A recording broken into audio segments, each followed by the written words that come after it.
Mga boss, isi-share ko lang itong aking pinagawang cover ng aming maliit na tindahan. Ayan, so ang una kong propose na ipapalagay sana ay roll-up door. Kaso medyo may kamahalan.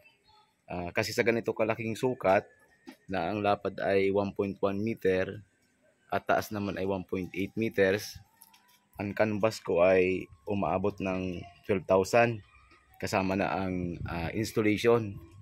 Namahalan ako mga boss, kaya ito ang aking naging second option. Instead na roll up door, ang pinagawa ko ay foldable at hinati ko sa tatlong panel para less space, lalo pa at napakaliit talaga ng space sa harapan dito sa aming tindahan.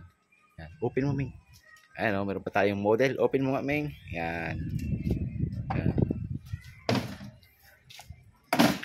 Okay din mga boss, kasi pag nakapull siya, hindi siya magiging sagabal sa mga bibili kasi nakasandal siya dun sa adjacent wall. And so ang materyales na ginamit ko dito ay PVC panel board na dinikit sa angle bar. Yan, gamit ang no more nail na pandikit. Yan. Tapos ang pinaka-frame nito ay 1x1 na tubular. Yan. At sa bawat pagitan, yan, meron yung nakalagay na cylindrical hinge para ma-fold. Yan, so ang total na nagastos ko dito ay umaabot ng 5,000 lang kasama na ang labor, kaya mas nakatipid ako sa ganitong pinalagay ko na cover. Sara mo, Ming. Sa pagsara naman, so no hassle din naman sa pagsara. Ayan.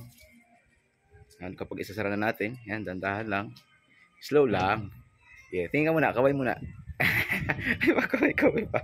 Yan, so no hassle din. Huwag mong ibalik, isarado mo ulit. Ayan. Dito lang nilalakyan. So, okay mga boss, napaka-simple. Maaring